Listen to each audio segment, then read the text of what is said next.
Okay, so now what I'm gonna do, I'm gonna trace the drawing that I did into a piece of cardboard. So I'm gonna show how to do that, what I'm doing actually.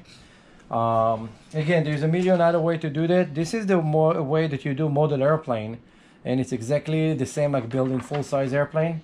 So you can make this directly on aluminum. It's fine. But what I'm gonna do, I'm gonna make first a piece of cardboard, just because there is a layout here of a circle that's gonna be for the fuel tank that need to probably move backward, forward a little bit for the center of gravity. So I'm gonna do that. I need to still check if where it's supposed to do, but it usually can shift a little bit. So what you do first thing first, I get a cardboard at the size of the parts that you need, or you get a piece of aluminum. If it's first time you do that, you should take actually a piece of cardboard. Do not do it on aluminum. It's very borderline on the corners over here to the table, so I make sure that it's going to be the right edge. And what I'm going to do is that I'm going to tape the edge of the cardboard just in two corners, just so it's not moving anywhere. Now, you need to use carbon paper underneath it. You use, of course, the blue parts go down, the white parts go up. It's common sense. And what we're going to do right now is I'm going to move everything. And all the edges that I'm going to work on, I'm going to put actually the carbon paper. Now, here is the thing. I don't use a pen. I don't want to ruin what I did. So there is this marker that it's have nothing on it. And then if you just draw and you move it, it's actually leave the drawing, but it's not going to ruin anything that I'm actually working on right now. I'm going to put it right on the edges because I don't know edge to edge where it's going to be.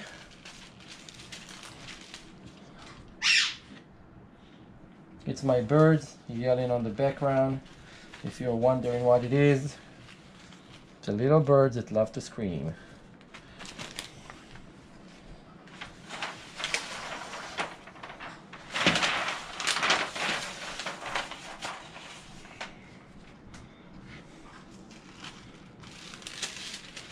Let's see. Let's go there.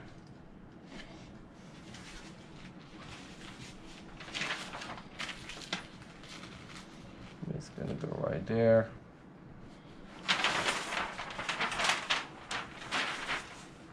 You really need a big room, and it's probably better if you have a hanger to do that. I don't have a hanger right now, so I'm doing it in my kitchen because my other rooms are full with other stuff that I need.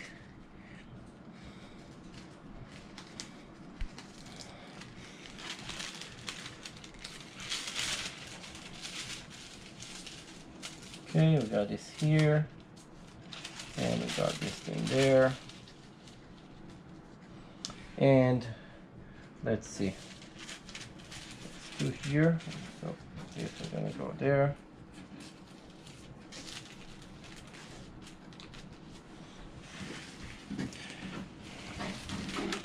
I was trying to use less, but it's not gonna work. I'm gonna have to actually use two more.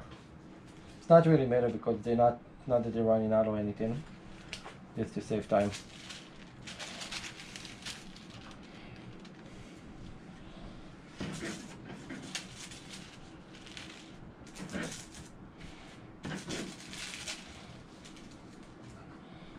Okay. I have here one that it's upside down. That's it. Okay, so now I have the general center all covered up, and I don't want it to move. And the more important is the edges for me, left and right, because the drawing is very borderline. Now gently I'm gonna place it on top, because if you just drop it and it's gonna move, you're gonna mark your table, not the area that you need. So I'm gonna find the first corner and find the highest spot and adjust from there to where I want it. Okay, I still have some cardboard here.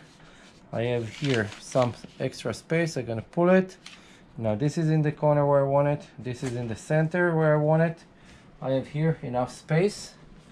I have here enough space on the top, and I have here enough space. Okay, over here I decided I want to shift it just a little bit more. This is too much borderline. Now it's perfect. Now everything is sitting perfect. Okay, so the cardboard is underneath, the center is clear. Now what I'm gonna do, again, so it's not moving or shifting, I'm just gonna tape it to the table.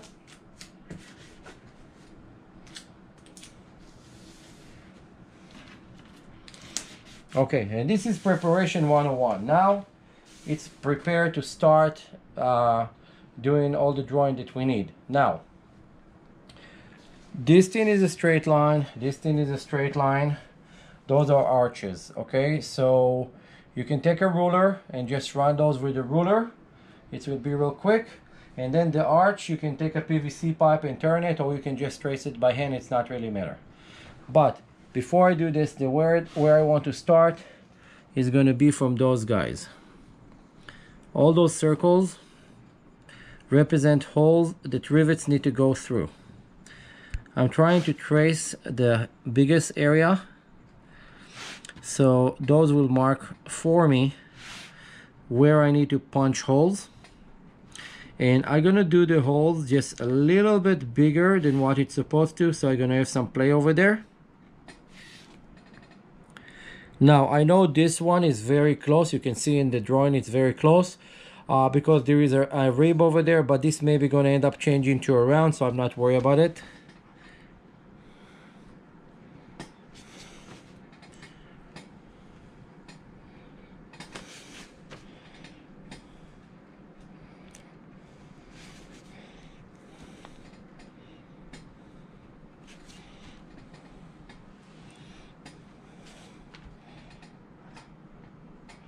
This tool is really good because it has two different sizes that you can control the size that you want to work with.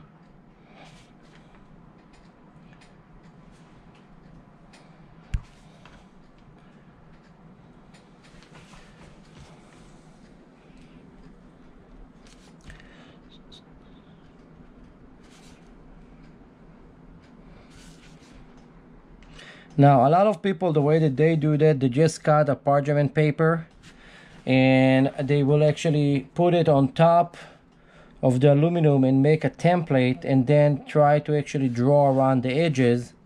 That it's fine as well, but I think this is maybe a little bit more accurate. I'm not sure. I'm just doing it for like 30 years building stuff this way, and so far it's worked good.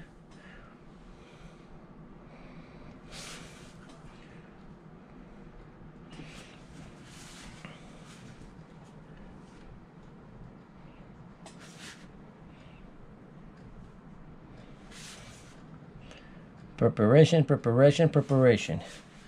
It's like the name of the game here. You have to prepare everything and you have to be very patient. I am not patient. I am always angry. So for me, it's a piece of cake. Okay, so we finished back with all the holes. So we know that all the holes are perfect.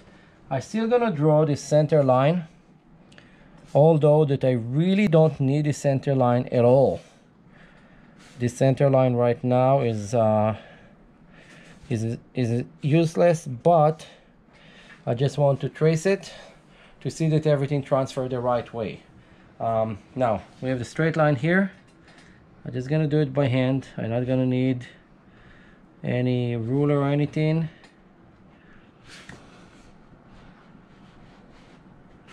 So I put a lot of pressure on it, so it's gonna go all the way through the carbon paper, all the way into the, actually from the wax paper to the carbon paper to the cardboard.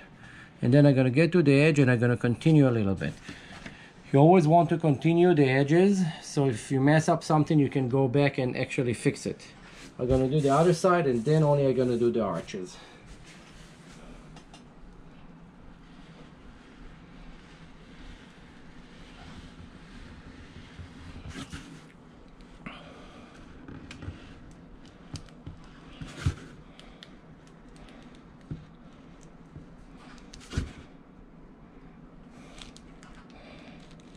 Okay, and here it's got to run away a little bit. Okay, it's good.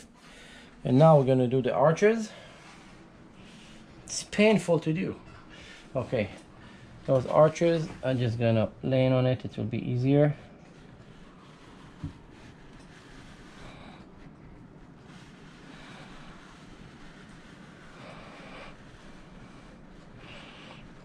I'm gonna stop here in the center, make a small mark, then continue from there.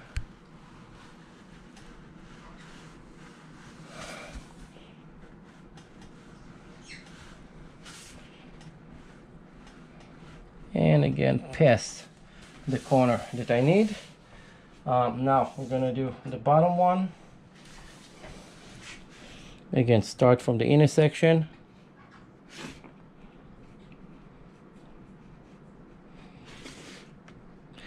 Now, something that's happening when you do this on a cardboard versus aluminum, kind of the grain on the cardboard sinking and pulling the marker kind of left and right.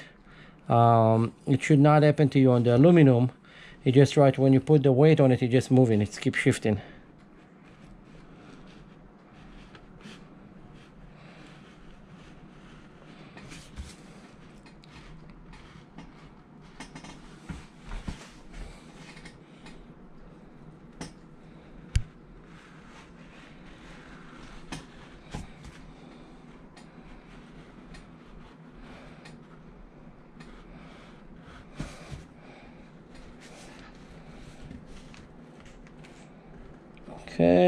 Okay, now this was step one.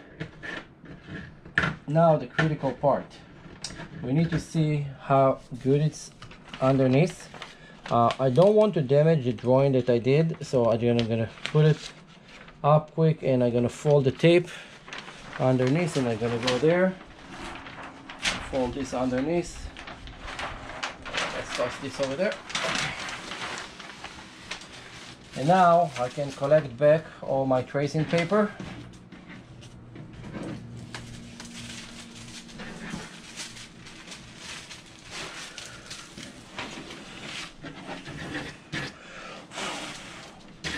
They don't want to, they're not cooperating. They're not coming back to my hand.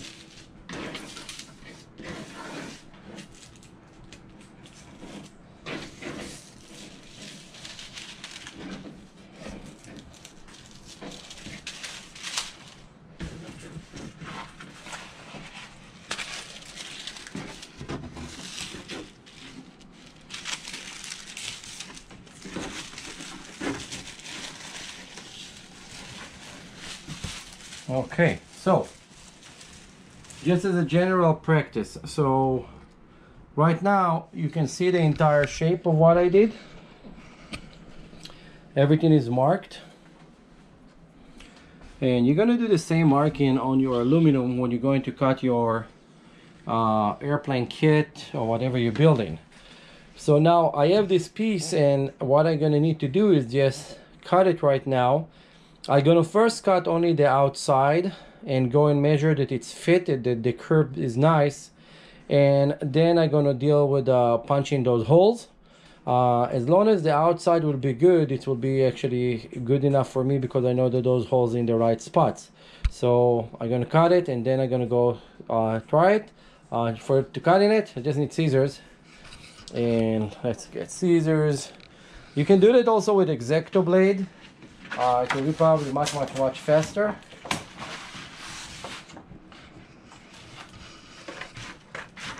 Wouldn't that be cool if we could have cut aluminum this way? Actually, the aluminum shear cut much faster. This is one.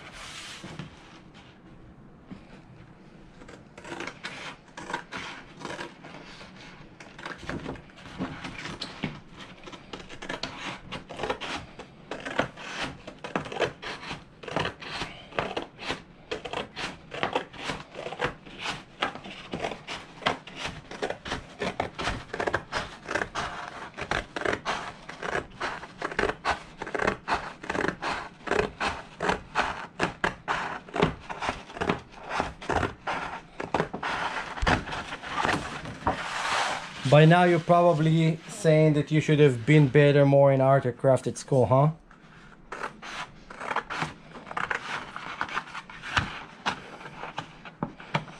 And if you watch the video that far, don't forget to like, subscribe, and share the videos. Of course, there is more than one way to do things, and then usually it's gonna be the wrong way and the right way. This is the two ways that you can do stuff.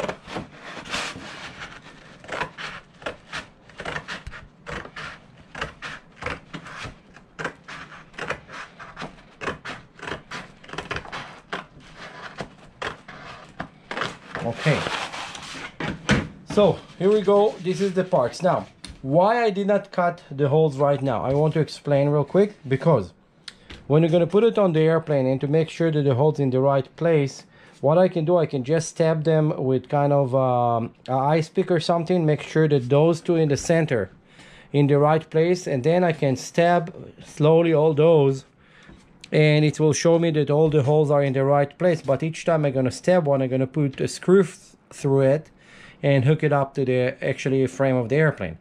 Let's go outside, see if this is fitting. Now it's very dark outside, so we're going to need a light. It's already dark outside. It's wow, it's 9 o'clock. I guess I need to start early next time. Okay, let's go outside. Okay, so we're outside to put the part to see this is going to fit. So I'm going to set it on top.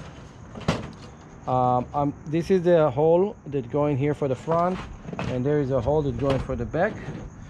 The one that going here for the front, what I'm going to do is I'm just going to take a pencil, see where it is, and kind of stab it in a little bit. That's it. Now I can adjust this, and look at that. This fit just perfect. Okay, and all I need to do is to do the rest of the holes. And if you go around, you're going to see that it fits also perfect around in the other side.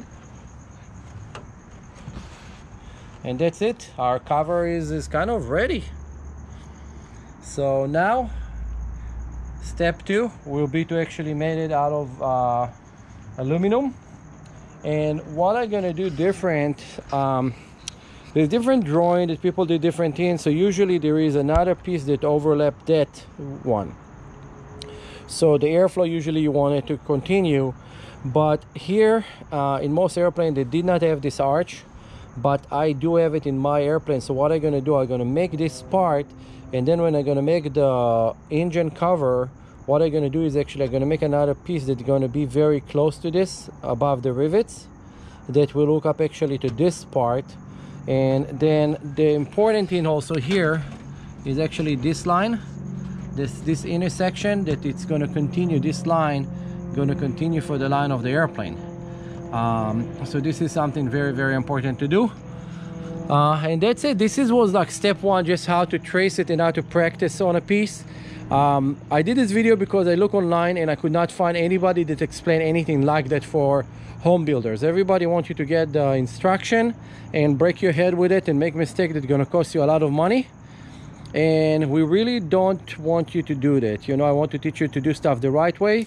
I actually don't know a lot of stuff. I'm asking the help of a guy that is really nice. His name is Dennis Brooks.